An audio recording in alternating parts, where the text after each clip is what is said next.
As we welcome back our co-hosts from the first half hour of the Admiral, Bill Stubblefield. Good morning, Rob. Great to be here with a Friday Five. Anything else? No. With Bill, every day is open mic night. I never Gotta know. keep it honest. I just never know. Gotta keep it open, Rob. Also, the Badger delegate, Michael Heights. Short pause for Bill. And hello. Good to be here. Do that again, Mike. I wasn't prepared. I was looking at something else. Bill's off his game today because he was not involved in getting you agitated between 7:30 and 8. It was a boring 30 minutes. Yeah. We normally can poke the Badger in the eye and he responds. It was very informative. It was serious informative. discussion, Yeah, Bill. it was, Serious. yeah. But no eye poking. Nope. It's been more fun getting the Badger all agitated, frothing at the mouth, hair coming out, smoke, the whole bit. Yeah, John Hardy got here about 7:25, and then Bill got in a little after 7:30, and then Mike Height a little after that. And there was a pretty good discussion going on before we went on with that segment about a lot of different things. Yeah. But that's usually the time when it's just Bill and Mike, and then Bill just gets to work on Height, and then by the time the show starts, Height's ready to just kill something. And makes no difference who it is. He's ready to just attack. He just wants to spring. Kind of like one of those werewolves. Yeah. Let's say good morning to the longest tenured member of our crew, attorney at law, former tax commissioner of the great state of West Virginia, Mr. Michael Carl. Good morning. It's good. I missed Stubblefield yesterday at breakfast, so it's great to be here with him now. Well, that's nice. And I missed you being there, Mike. It's always fun. Bill brought in some sticky buns you can eat between segments. So Who did? You did bring your sticky buns, didn't you, today? No. Uh-oh. I thought for sure you said since you missed breakfast you were going to feed Mike Carl this morning. Yeah. It's next week. I wasn't counting on that. I guess I misheard you. Sorry. Also, is a former member of the House of Delegates, Assistant Deputy Revenue Secretary of the state of West Virginia as well, Mr. John Doyle. Good morning, everybody. And via telephone, attorney at law, Mr. Joseph Joey Torts Ferretti. Hello, everybody. Are you in Georgia this morning, Joe? I am. A more pertinent question, Joe. Are you engaged? That the way you came across that first sentence, you're not very engaged. He had to make sure You the got to mute pick up button your was game, unmuted. Joe. Got to pick up your game. Okay, another swig of my Monster Energy drink. I'll be good. Bill's heckling everybody here this morning. Nobody's safe. Joe, you're batting leadoff. Go right ahead, sir. Thank you, Rob. Rob, as you know, I'm sure, and as people who regularly listen to the show, oftentimes I think about the consequences of a state legislature that has done some good things with the flatline budgets and the tax cutting. But I wonder about the consequences of that. And this is not the first time I've advocated for some spending and investment by a state government. And these recent flooding events, and I know the Eastern Panhandle had horrific rain Wednesday night, and can understand perhaps what I'm going to speak of here. But the flooding events that we've seen nationally, of course, that horrific thing in Texas and New Mexico and Illinois has some flooding, and North Carolina had flash flooding just in the past week to 10 days. Here in West Virginia, we also have our share of major flooding disasters. In 2025, we've had 4 that have been pretty notable. The Southern Coalfields around February 14th, where 3 people were killed and millions in property was lost. In April, Boone, Cabell, and Kanawha County had flooding. May 12th, Mineral County had 6 inches of rain in a 24-hour period, millions in property damage over there. And on June 14th, Ohio County and Marion County experienced flash floods, 9 dead in Ohio County when 3 inches of rain fell in the Tri-Delta area there, just outside of Wheeling. And that amount of rain fell in 30 minutes. Marion County had over 30 homes ruined, an apartment complex destroyed, millions in property damage. And notably, in the last 3 events I talked about, there in February and April and May, and now in June, no FEMA. There's no FEMA involvement in any of those. We are hearing that FEMA may step up. Something may happen next week with regard to the latest flooding in Ohio County and Marion County, but nothing to this date. And that there's a message there that the state has to take because it's clear that the Trump administration, which has now laid off a quarter of FEMA employees and is cutting back on FEMA involvement in some of these natural disasters, that a lot of these states are going to be on their own. From 1980 to 2024, NOAA did a study. And Bill, you'll understand this because I know you're a big fan of NOAA. That agency does a lot of studies about natural disasters in the country and looked at West Virginia in particular and found that of all the billion-dollar disasters that West Virginia has suffered since 1980, 25% of them have occurred in the last 5 years. Another organization called First Street Foundations reveals that in West Virginia, over half of our critical infrastructure, and I'm talking about police, fire, and electrical generation, lies in a floodplain and are at risk for incapacitation if we get a flooding event. This is more than any other state in the country in terms of what exposure our critical infrastructure has to flooding. And as NOAA has reports constantly, flooding is our most severe and costliest natural hazard that we have to suffer in our country.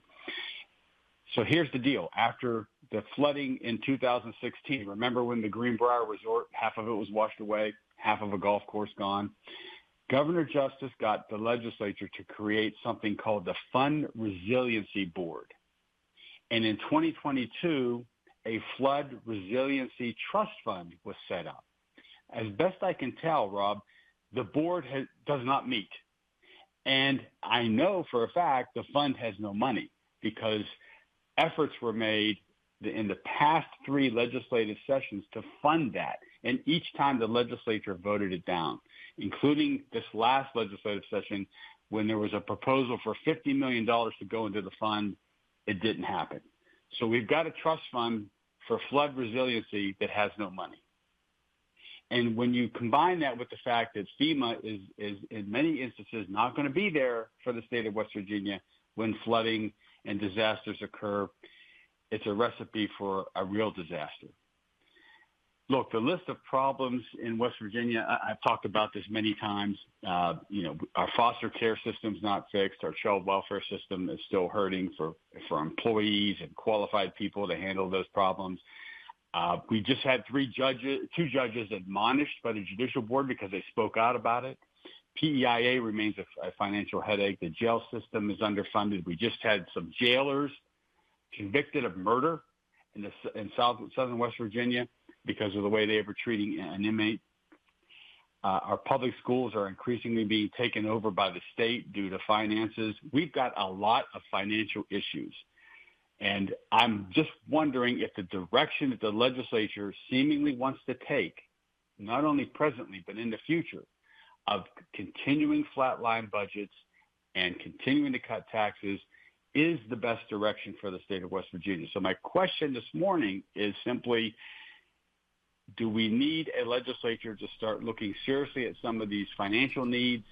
And do we need to maybe change course a little bit in terms of the desire to continue to cut taxes and to continue to have flatline budgets? Okay, thank you, Joe. Let's go to the active legislator in the room first, Michael Haidt. Well, I would say that when it comes to a budget, and John knows this, I'm sure, that there's a lot of negotiation that goes on in a budget, and when you're trying to get a budget passed between the legislature and the executive branch, what you're going to cut, what you're not going to cut, what you're going to fund, what you aren't going to fund, and as it pertains to the flood resiliency, I would say that there's money in other areas for emergencies. The governor himself has a contingency fund that money can be used for. We have a rainy day fund to the tune of $1 billion. There is money stashed away. I don't think you have to fund things like a flood resiliency plan all the time. The reason that there are cuts in a lot of these projects is to try to identify waste, and I think that's what the legislature has done in recent years, and both administrations up to this point, is to try to identify where we do need money and where we don't need money, and sometimes, you see that, all right, maybe we made a mistake and we do need to fund this a little bit better. I don't know if we need to fund the flood resiliency plan. I think that since the governor has a contingency fund, a lot of that money can be used, and then we can get, as the legislature, we can get back together and back fund that if need be. So, I don't think there's an issue there. Former member of the House of Delegates, John Doyle. Mike's right as far as he goes. I'm going to quote one of my favorite Republicans, Phil Gramm, who said, budgeting is prioritizing. That's really what it is. And yes, the rainy day fund is there for things like this, but the way it's set up, the legislature has to act to take money from it. You can't say to the governor, go grab this thing and do anything you want with it. And the proposal that Joe was talking about for that $50 million, which was a proposed amendment to the budget, which was defeated, was to take the money from the rainy day fund and target it directly, shift it over into the flood resiliency fund. And I do think that should have been done, could have been done, and it really would not have affected the rest of the budget. That's one of the beauties of taking $50 million from a fund that's $1 billion that can only be used for certain purposes, and direct that this $50 million be used for one of those purposes. But again, A, you can't do it the way the law is written. The legislature has to act, and B, I think that's a good idea because I don't like to see runaway executives. And that $1 billion balance, I think it's more like 1.1 or 1.2 at this point, Mike, if I recall the numbers. Yeah. Mm-hmm. 50 million is basically interest on that you'd get in a year. That's correct. So you're not actually harming principal in that situation. It could be redirected. Mr. Former Tax Commissioner Michael Carl. Well, I very much agree with Mike Height, and I can't believe I'm saying it, but I also agree with John Doyle. A lot of people agree with him, and they leave with that same preliminary bill. And the underlying principle is that these are occasional needs. So you don't want to levy taxes and fund put a fund there that isn't needed all the time.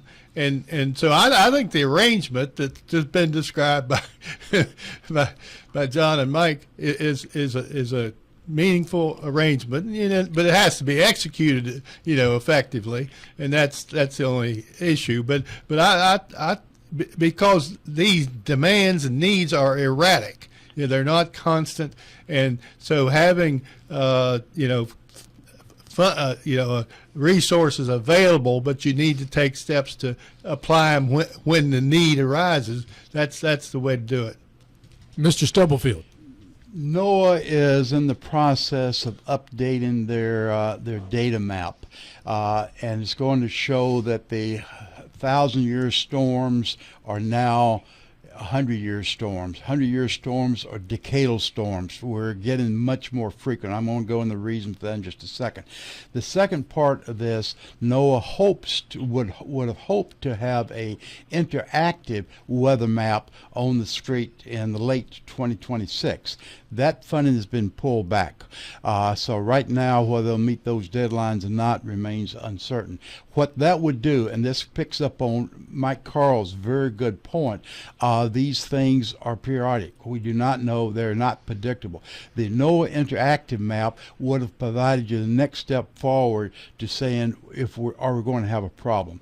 What we saw in Texas was reactive. What we saw in North Carolina was reactive. What we need to do is to be more proactive, having some way to avoid loss of life, siren systems, something like that.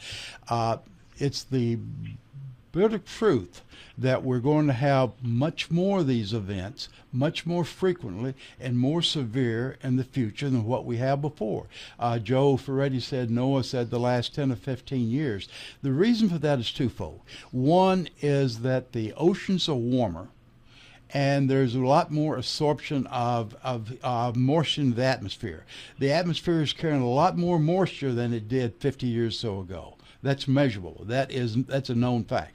The second thing is, with the warming of the continents, we have less boundaries. We have less thermal differential. It's kind of more homogeneous than what it used to be. The consequence is there's no reason for these fronts to move continually and move very fast. They do move continuously, but they're moving a lot slower. We saw this in Houston about 15 years or so ago, where it got on Houston and just stalled. We're seeing this more and more places, that the front's moving slower than they did before, and they'll continue to move slower as the atmosphere continues to warm. And you couple with the fact that we have lost some of our weather forecasting capability, our weather balloons, which serve as that very important measurement between the Doppler radar close to the Earth and the satellites, which give you great global or regional but not very high resolution. Those points are needed for a better forecast. We're losing those now. We don't have them. So it's going to be depend more. The weather events going to happen. They're going to happen with more intensity. It's going to be beholden to the states to prepare for this. And this is where I see Joe's question is really pertinent. You want to get somebody wound up. Say something about climate change to Bill. Well, it's real, Mike. It's real. You look at the data. It's no longer a fiction of one's imagination or political discussion. It is real. And what we were forecasting 15 years ago is happening today. We're seeing it all the time. Mr. Doyle. Yeah, I forgot to mention, and I apologize. There is speculation that there's going to be a special session at some point on PEIA. I'm told the governor also wants to add the question of certificate of need to that special session whenever it happens. If that occurs, the legislature is going to be in town for a week, maybe longer.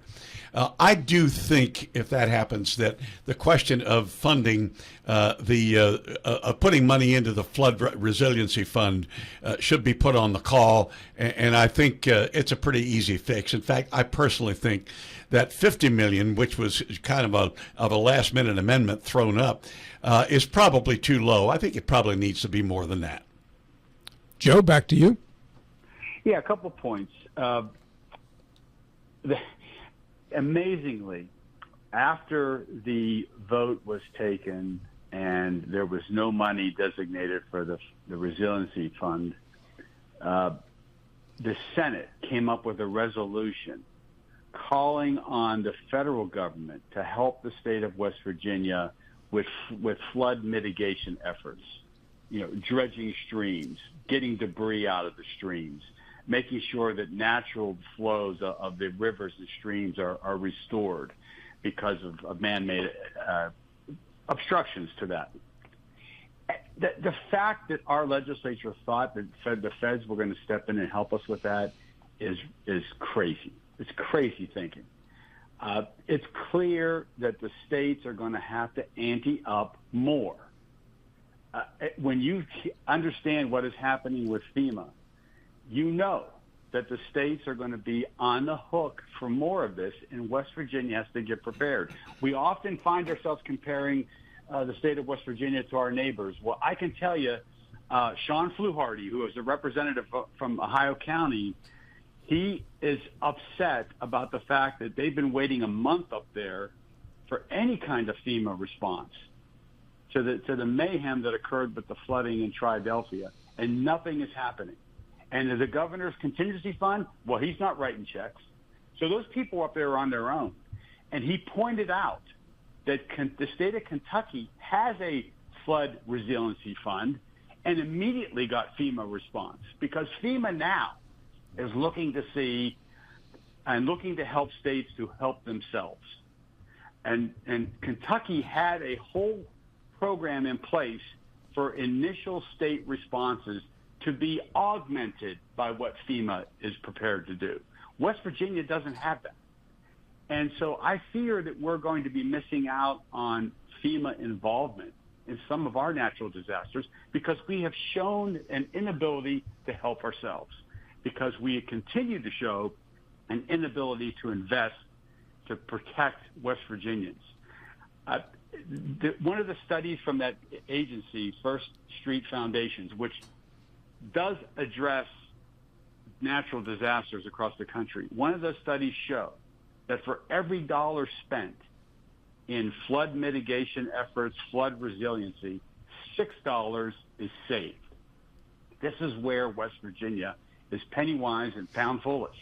We're reluctant to take $50 million out of a rainy day fund and put it in and designate it for flood mitigation efforts. And that's going to cost us in the long run, I fear. John and Mike.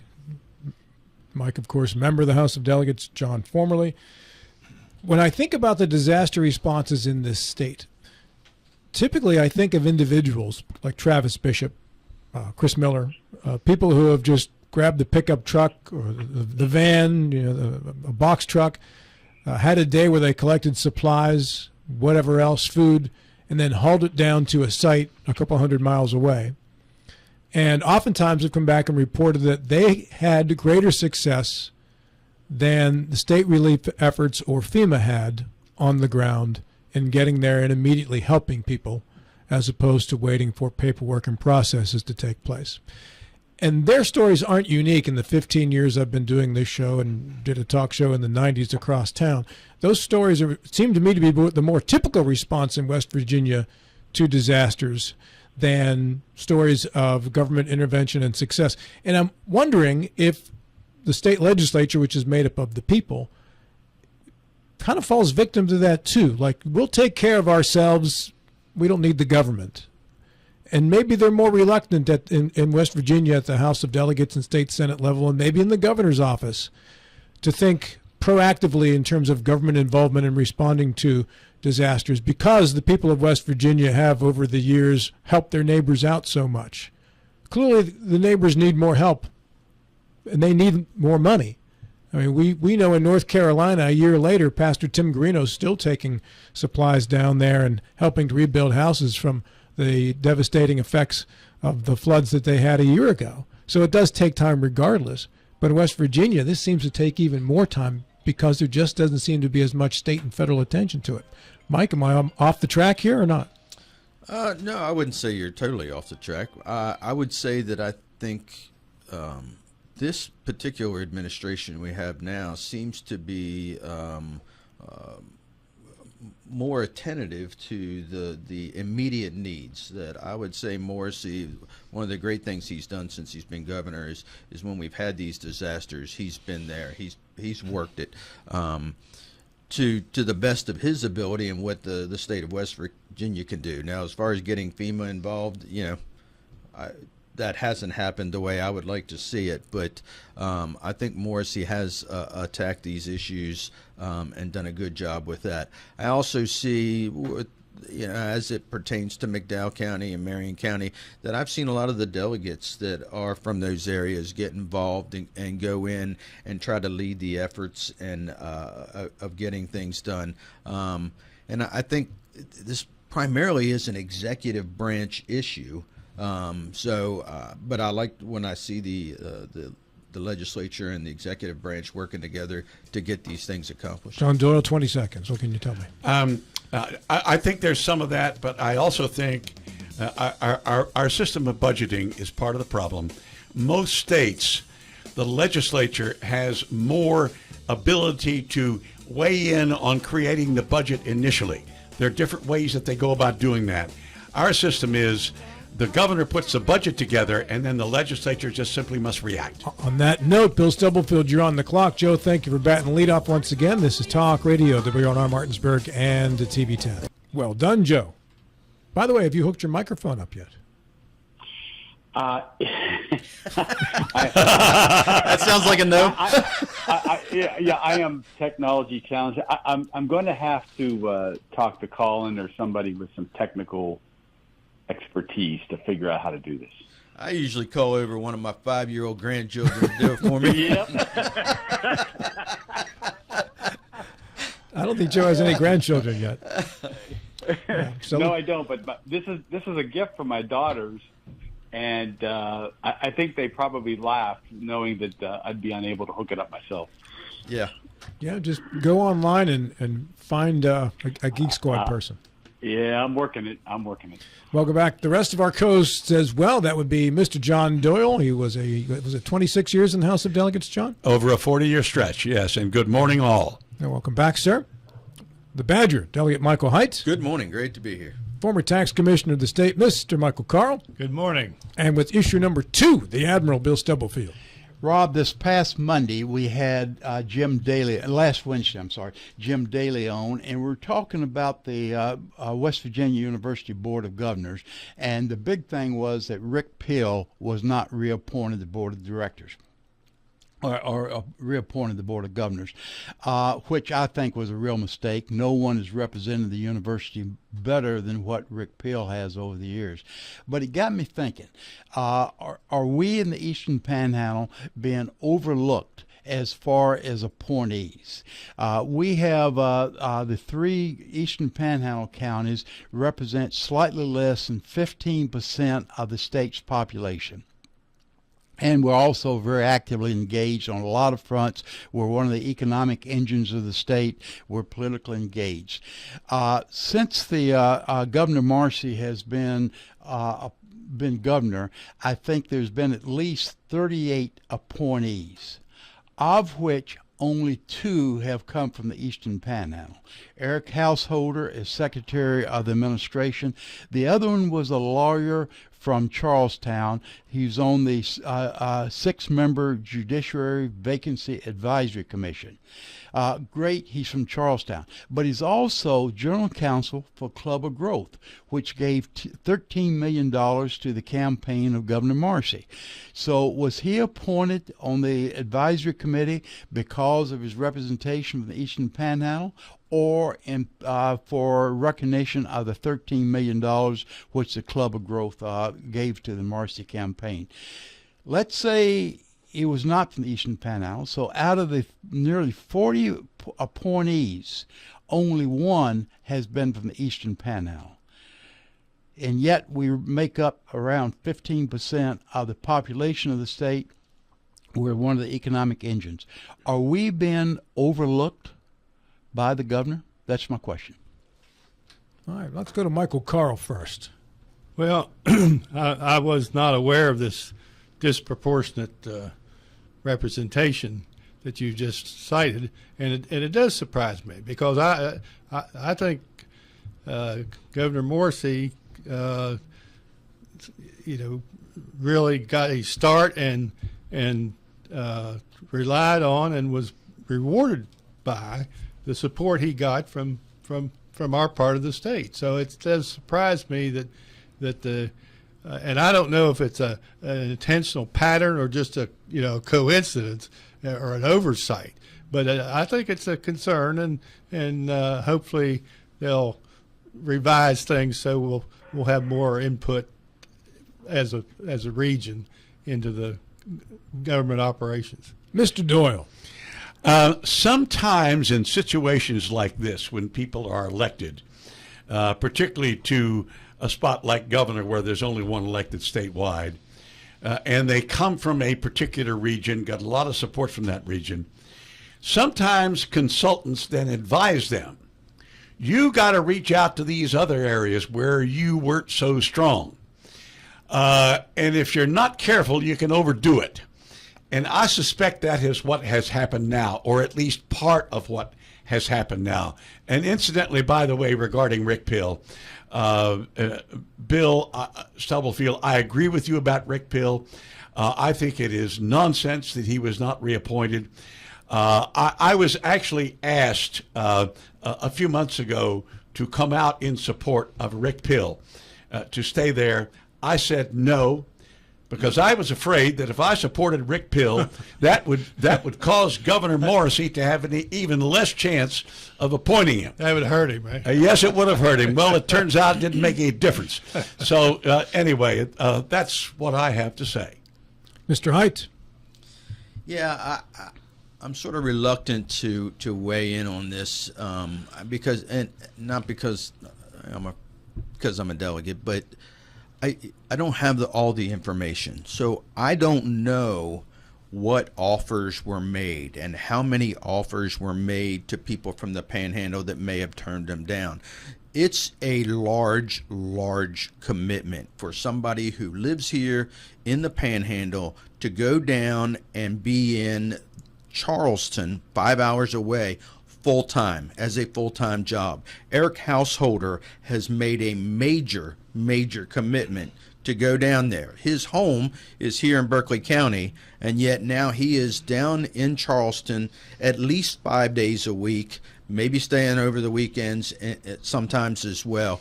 And not just for that 60-day period that we all do as legislators and make that commitment, but for a 4-year commitment, he has been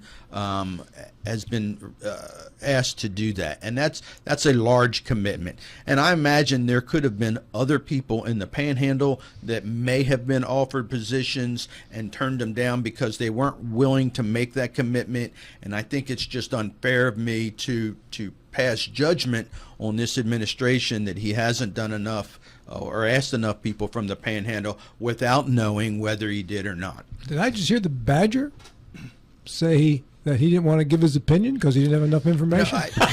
Do we got to change that Badger name, Bill? He's nenever been encumbered in the past by having to depend on Do we got facts. to go call him Cuddly now? Is that what we got to call him, Cuddly? I've never let the facts get in the way of my argument before, right? You know? You just had a climate change argument with a geologist over here. But you were claiming you were right, and now you don't want to give your opinion because you don't have enough information? He was wrong. The geologist was wrong about climate. Okay, fine. No, Mike, you are right about what you just said about what Eric is doing. I did that too for 3 years as Deputy Secretary of Revenue.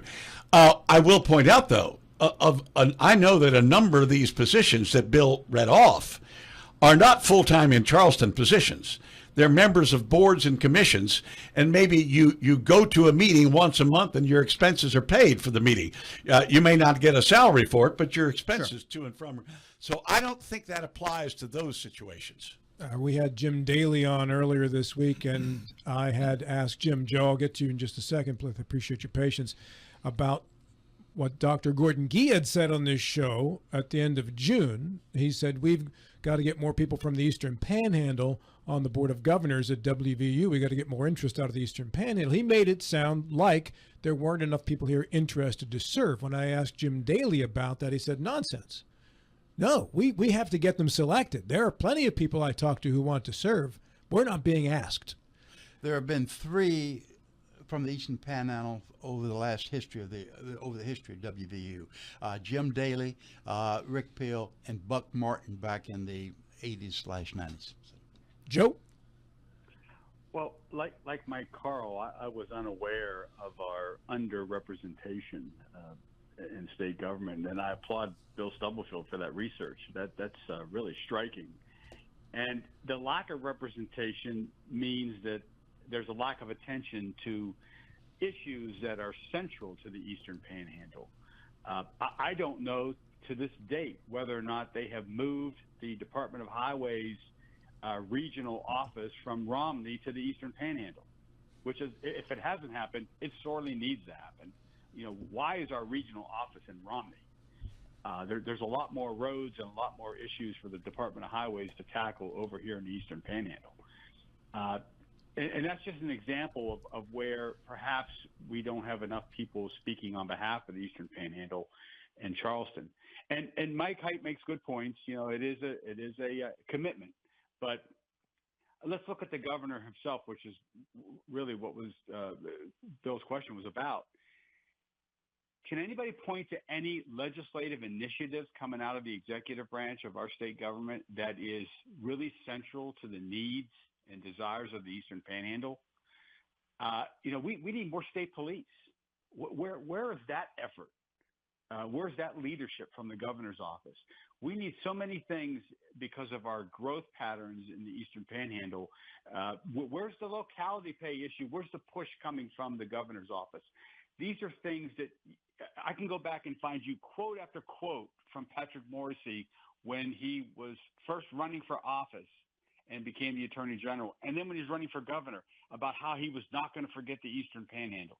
We didn't forget him at the ballot box, but I'm not seeing the initiatives coming out of his office to serve the needs of an area that has, as Bill said, 15% of the population and probably a higher percentage of the money generated by the state.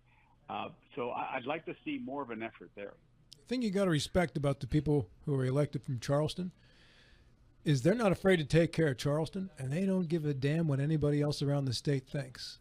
Eastern Panhandle people get elected to higher positions in the state, and it's like, I don't want to offend anybody in the rest of the state by putting we don't want to give too much money to the Eastern Panhandle because it'll offend other people in the state. I don't want to look like I'm playing favorites. People elected from Charleston don't care about that. And even more than Charleston, it's southern West Virginia that says West Virginia means southern West Virginia. If you're going to do anything, you got to do it here first and do more of it here.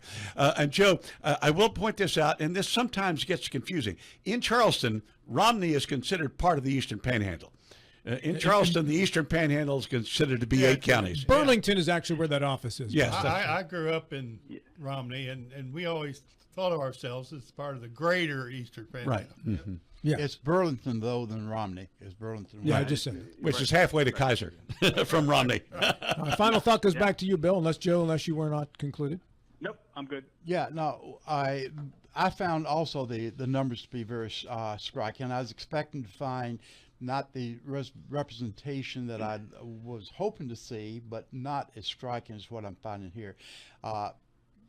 Let me pick up on one thing Mike Carl said, and that was for the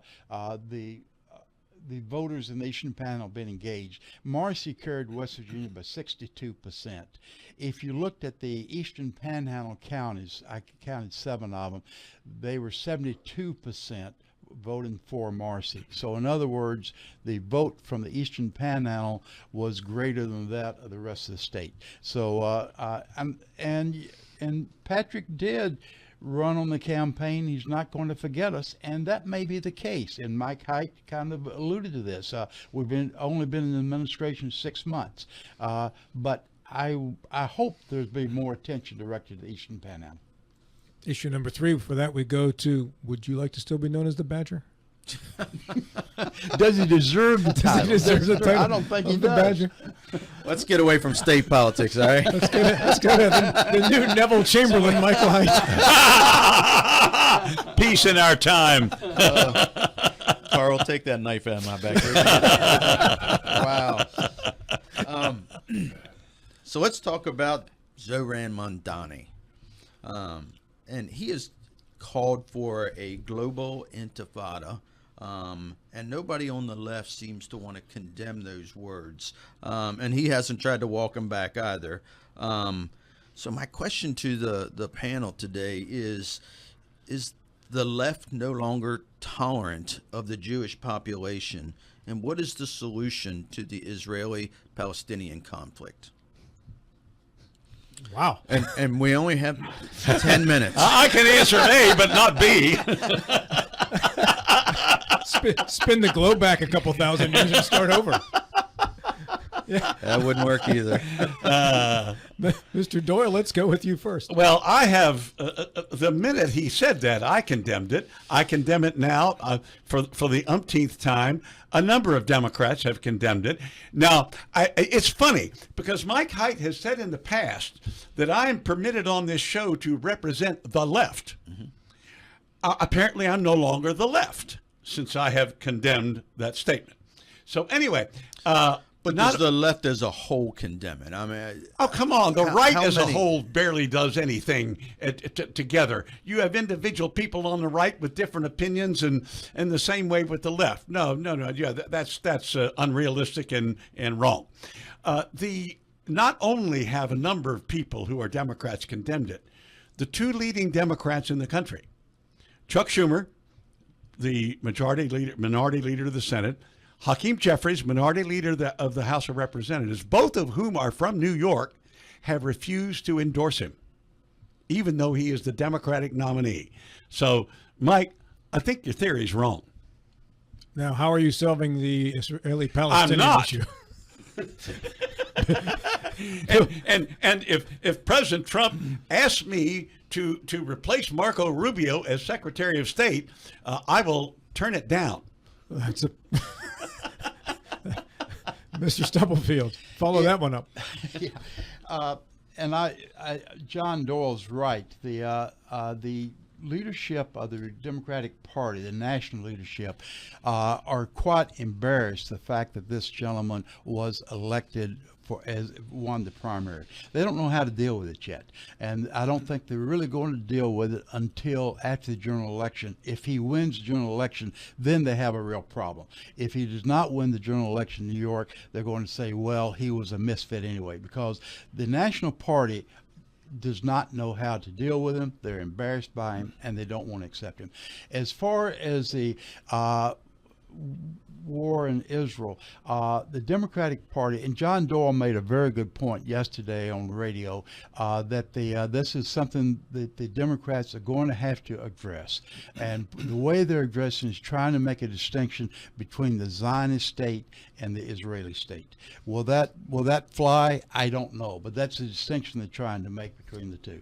As far as solving the Middle East war, I'll hearken back to what candidate Trump said, that give him one day and he was going to solve that problem. Also, one day is going to solve the Ukraine problem.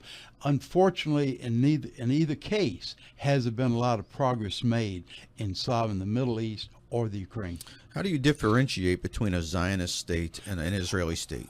Mike, I would use that as a comment. I said I do not know how they're going to address it, but that's what they're attempting to do, and that's going to be their argument. They seem to be one and the same. I don't know how you would differentiate between the two of those.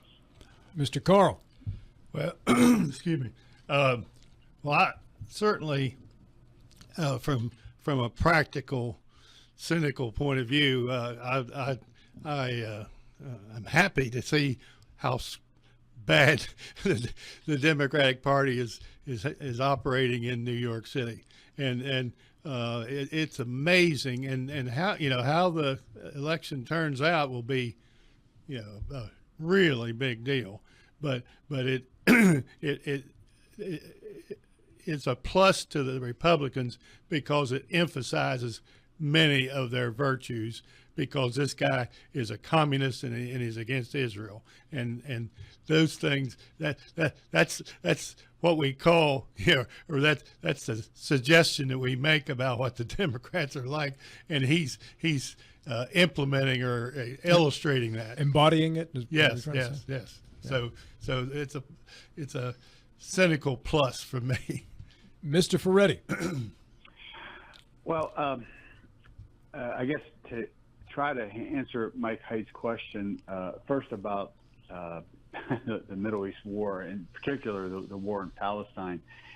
Just a point of clarification, Zionism was really I guess it was in the 18th or 19th century where the movement emerged, I believe, in Europe to try to establish a Jewish state. Now, Zionism, though, targeted the area of Palestine, what we consider today is Palestine, as the natural location for the Jewish state beyond the borders that currently exist for Israel. So that's the tension, is that Zionism still advocates for colonization of Palestine, and they're doing anything but colonizing today. They're bombing, and that's been a real issue, even with Trump, who just 4 months ago said Israel needs to get in there, clean up, and finish this. And we've had 4 more months of war, bombing, and starvation, and it's a vexing problem that Israel doesn't seem to bring to a close. And therein lies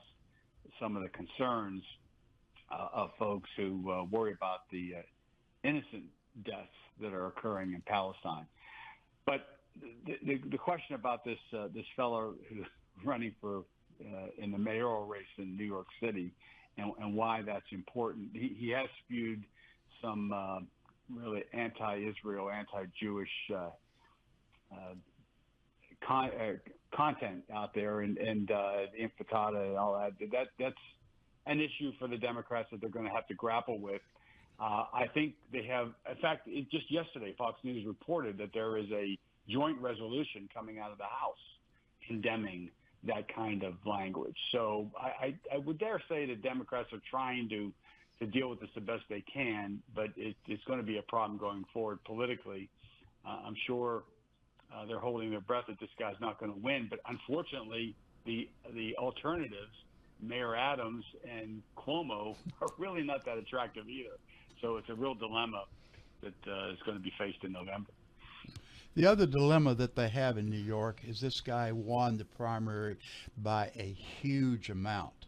Not so much on his statements and his promises. He was a socialist agenda. He was going to control rent prices, give free transportation.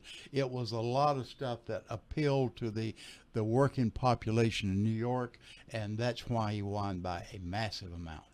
And he worked really hard. And he's a communicator. Mm-hmm. He communicates very, very well, and that's one of the things that caught folks by surprise, how willing he was to talk to anybody and everybody, and he's supposedly a very compelling speaker. You know, this is not new for New York. In 1917, there was a fellow by the name of Morris Hillquit who ran for mayor, was a socialist in New York City, picked up almost 22% of the vote, 146,000 votes, and then in 1932 ran for mayor again and had 250,000 votes. So this is not new turf for New York City. And you could probably look at a lot of other cities where socialists have run for office and gotten a little bit of traction during different times, right? 17 was obviously World War I, and we were going through an isolationist point of view at that, staying out of World War I as much as possible while that was going on. But New York City, with a huge population, obviously they're probably going to be more prone to someone getting a little bit of momentum and stirring a good turnout at the vote. And he did that. I'm sorry, ahead. John, go ahead. Yeah, a number of years ago in Louisiana, the Republican Party nominated David Duke for governor. Right. Many national Republicans couldn't figure out what to do about that and did everything they could to run away from the question. But a number of them, to their everlasting credit, said, no, no, no, no, no. We cannot have this.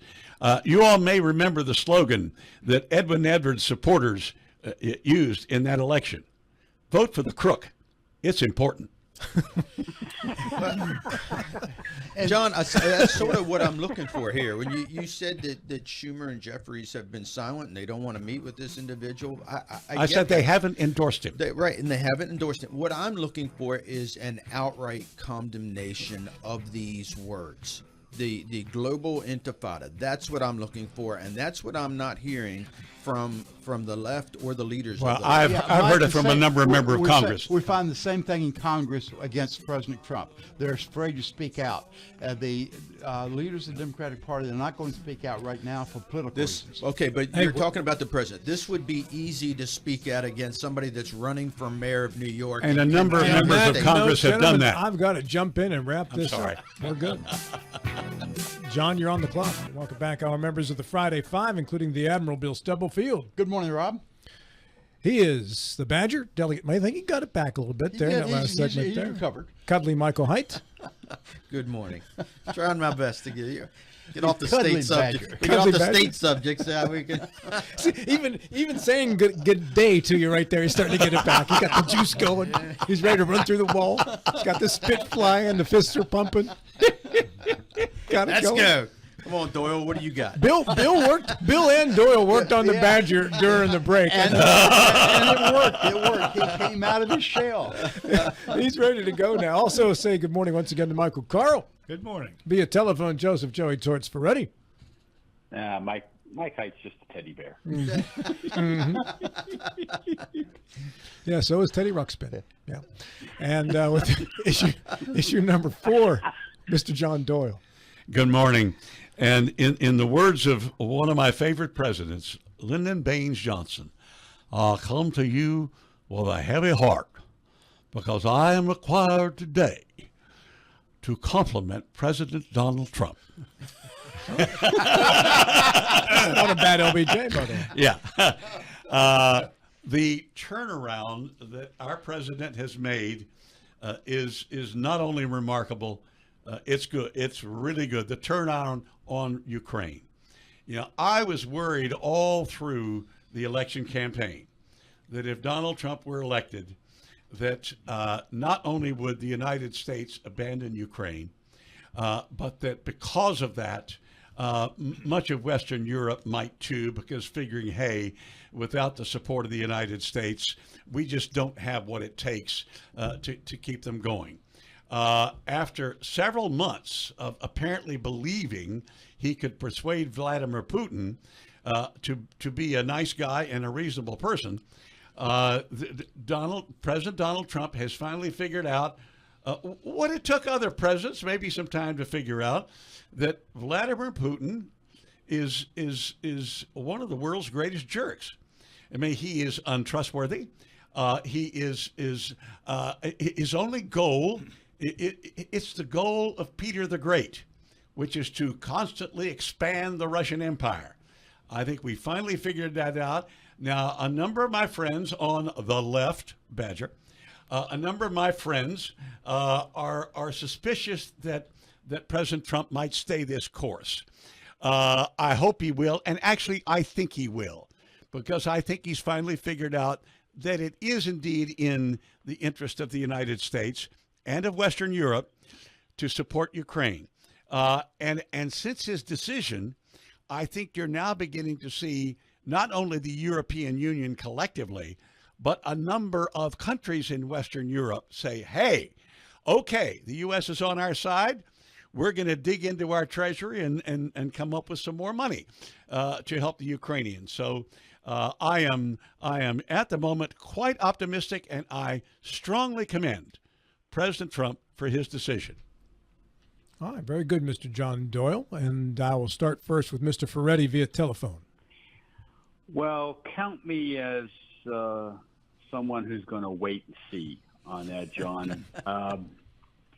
You know, the history of the Trump administration 2.0 when it comes to the Ukraine war is not very good so far, even with the latest pronouncements about how we're going to suddenly turn around and start making sure that some arms and some defensive mechanisms are sent to Ukraine. Remember, in February, we voted with North Korea and Iraq at the UN in failing to condemn Russia and their aggressive war with Ukraine. Remember that it was just 2 or 3 weeks ago that the president admitted that he did not know that there had been a suspension of arms shipments to Ukraine. The president did not know that. And remember that we also struck a mineral deal a month or two ago with Ukraine that was really going to put us in a posture where we had to defend Ukraine because we were going to perhaps have some of our own assets on the ground in Ukraine. I didn't see any of that as being an example of the president suddenly reversing course. So I'm still questioning how sincere this is going to be. And I also question why 50 days was decided upon as the period in time that we would give Putin to come to the table and discuss a ceasefire. 50 days. What's going to happen in 50 days other than more bombing, indiscriminate bombing, and more killing of Ukrainians? So the arms shipments that are going to be run through NATO so that they eventually make their way to Ukraine, it's probably a good idea, but I'm just not convinced that we are in this battle to make sure that Ukraine prevails. I just count me among the wait and see. Mike Carl. Well, excuse me. I was very confident through the election and the early days of Trump's new term that he would be doing the right thing and absolutely protect Ukraine.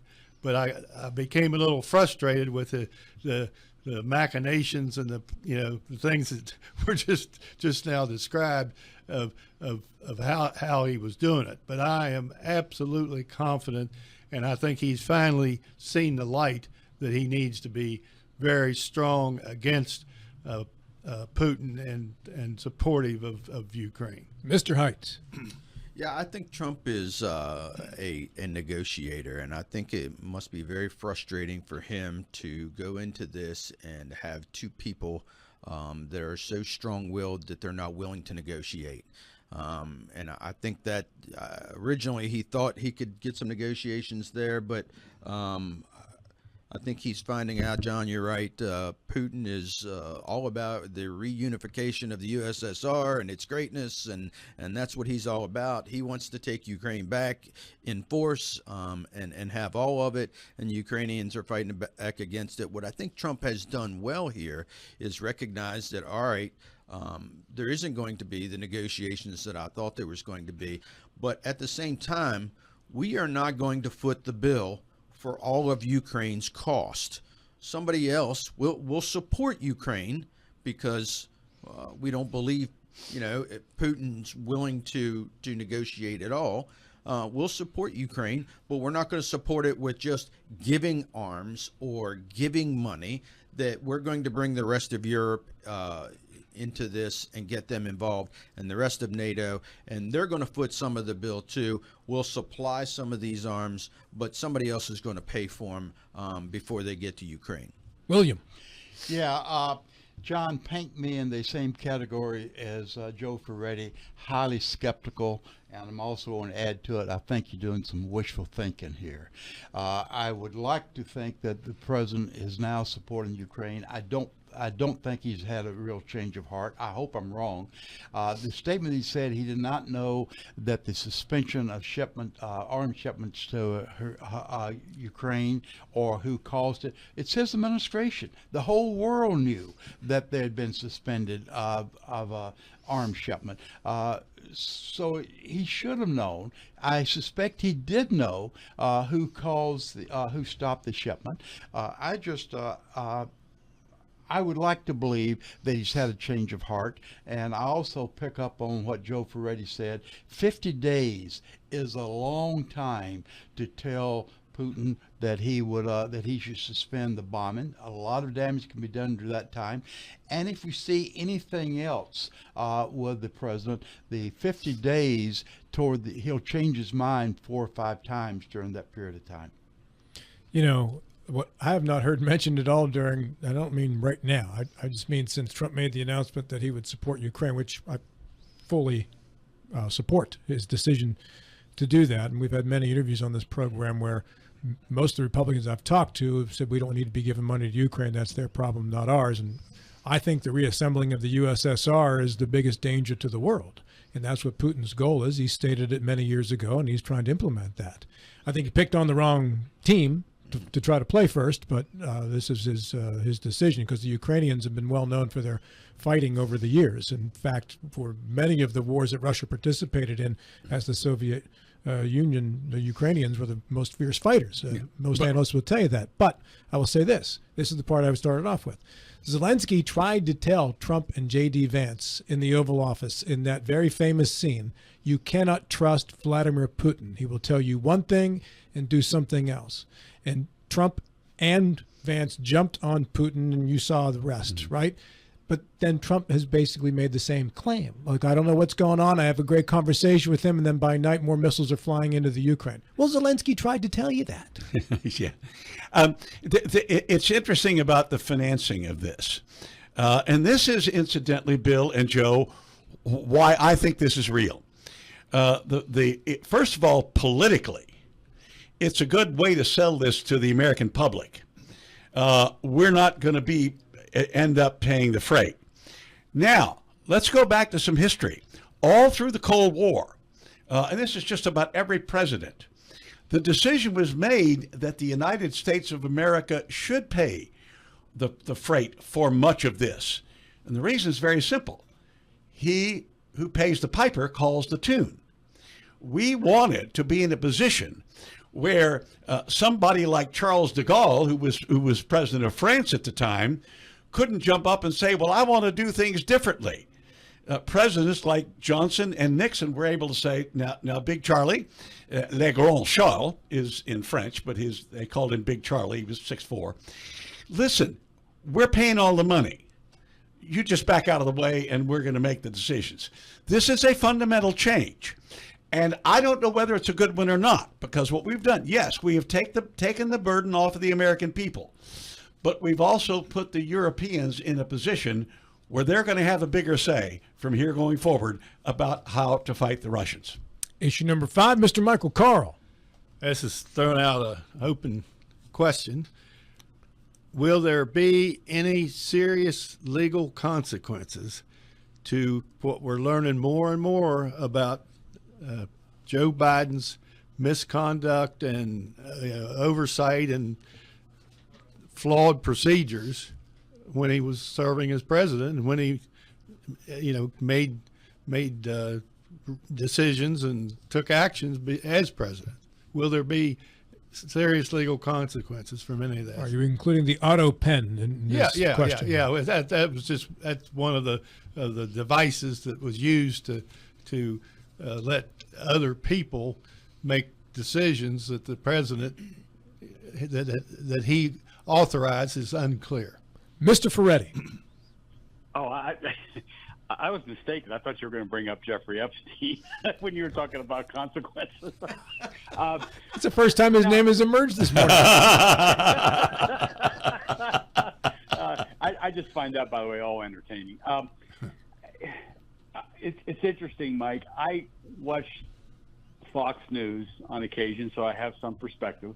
And you would swear, if you're watching Fox News today, you would swear that Biden is still in office.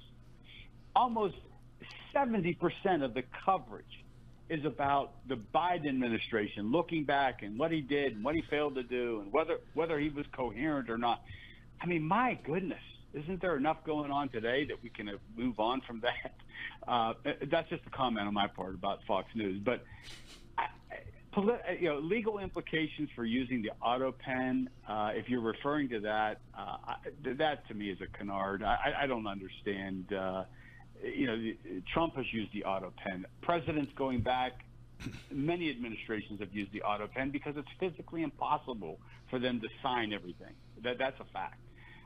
Now, whether an auto pen was used to grant clemency and pardons to some people that the staffers wanted to do and that Biden had no knowledge of, that whole issue with the pardon power is something I think needs to be reexamined. But I don't know. I mean, maybe that was worthy of more investigation, but I'm unmoved by this concern about use of the auto pen. And if there's other issues you think are perhaps the subjects of needed investigation in the Biden administration, I'm all ears. Badger. Well, I am more concerned about it than you, Joe. If there were, it's more the cover up, I think, than the actual crime. Sometimes is if Joe Biden was not or was cognitively impaired, and the staff was trying to cover it up. Do we deserve to know that? And I would say, as the American people, yeah, we deserve to know that. Who was doing that? Who was pulling the strings? And if he wasn't cognitively impaired, then let's come out and say he wasn't, and prove it. Because all indications from that first debate that he had that was a disaster is that he was. And people had been saying that he had been for some time. So, I think you do need to question that. Now, will anybody go to jail or will there be legal consequences to Mike Carl's question? No. Nobody ever goes to jail. Nobody ever gets in trouble for this stuff. That's my problem with all of it. That's why it continues to happen over and over and over again, because there are never consequences for any of this. He's going. Hey, We got him going. Guys, success is ours, John. Go ahead. Mike Height, real quickly, I'll agree with you on that. In fact, the doctor, the physician for Biden having to take the fifth when he was being questioned about the former president's fitness is a bad look at least, and if not, it's most concerning. And I will agree with you on that. If there was issues about cognitive abilities and capacity, that needs to be addressed. Bill, you're older than Joe Biden. Go ahead and take a shot I at am this. older than Joe Biden, yeah. Am I? I don't know. We're both getting up there. If we start looking back at the previous administration's action, we're drifting toward a banana state, and I hope we don't do that.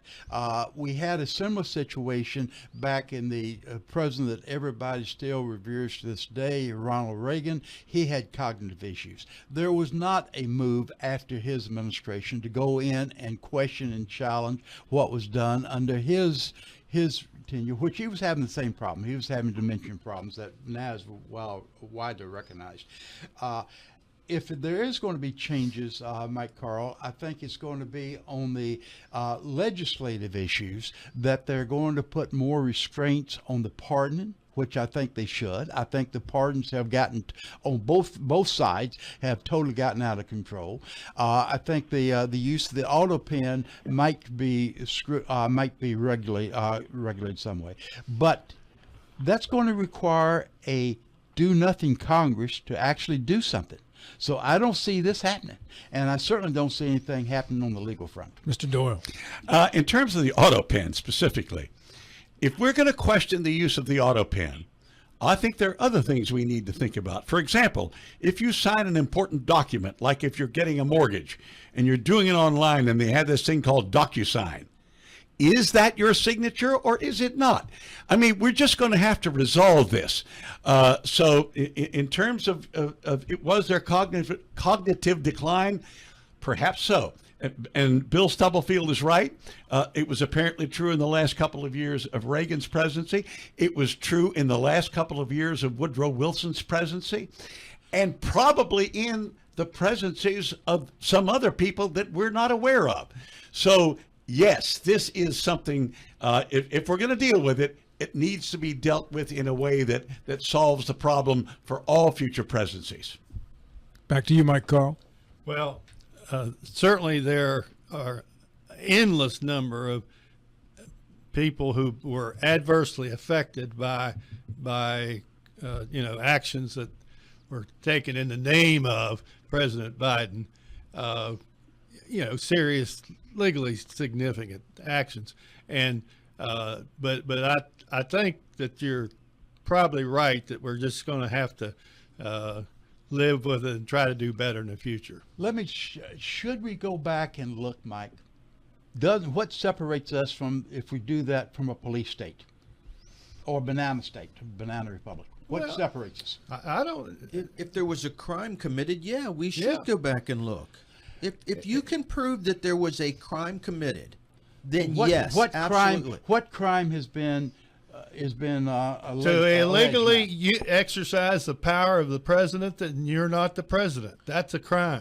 There's some people out there that are saying that staffers were picking and choosing who was going to get pardoned, rather than the president himself. If that was going on, then yes, that's a crime. But whether it's the auto pen or whether someone just influenced, I cannot believe that President Trump or any president gives these pardons spends a lot of time looking at the merits, pros or cons. There have been a lot of mistakes made on the pardons. Shouldn't on both they, sides. I mean, but that was to your point earlier. We need to exactly. That's right. a different issue than what I'm hearing from Mike Carl's side. But that's my point. The president should. If you're going to pardon somebody, you should know who you're pardoning. Yes, we should. I agree with that. But is that an offensible crime? But if staff pardons somebody on his behalf without his knowledge, that should be a crime.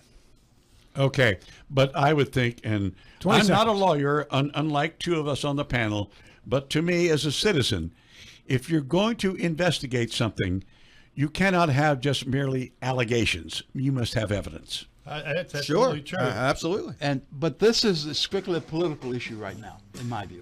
It's a legal issue. I blame George Herbert Walker Bush. He nominated Robert Bork for the Supreme Court, and since that day, all these political parties have done is investigate each other. Tell me I'm wrong. Hey, final thoughts, 8 seconds apiece, right after we come back. Final thoughts, Joe Ferretti, 8 seconds, go. Coming up next from your federal government, taking away Americans' citizenship. John Doyle. Tomorrow, 10 to 3, Morgan's Grove Park, Shepherdstown, we celebrate the 250th anniversary of the Beeline March. By the way, I think Rosie O'Donnell is first on the list, Joe Ferretti. Bill Stubblefield. Mike Height has 7 days to calm down before the Badger. I think he's out next week. Mike Carl. When the Cards get swept in 3 straight shutouts with the Pirates, they have some work to do. Mr. Height. Yeah, I'm out for 14 days there, Bill. So I'll have all kind of time to get rest and relaxation and come back on all cylinders. Dave Ramsey Show is coming up next. Have a great weekend. This is Talk Radio. WRNR Martinsburg and TV 10. We'll talk to you in 70 short hours.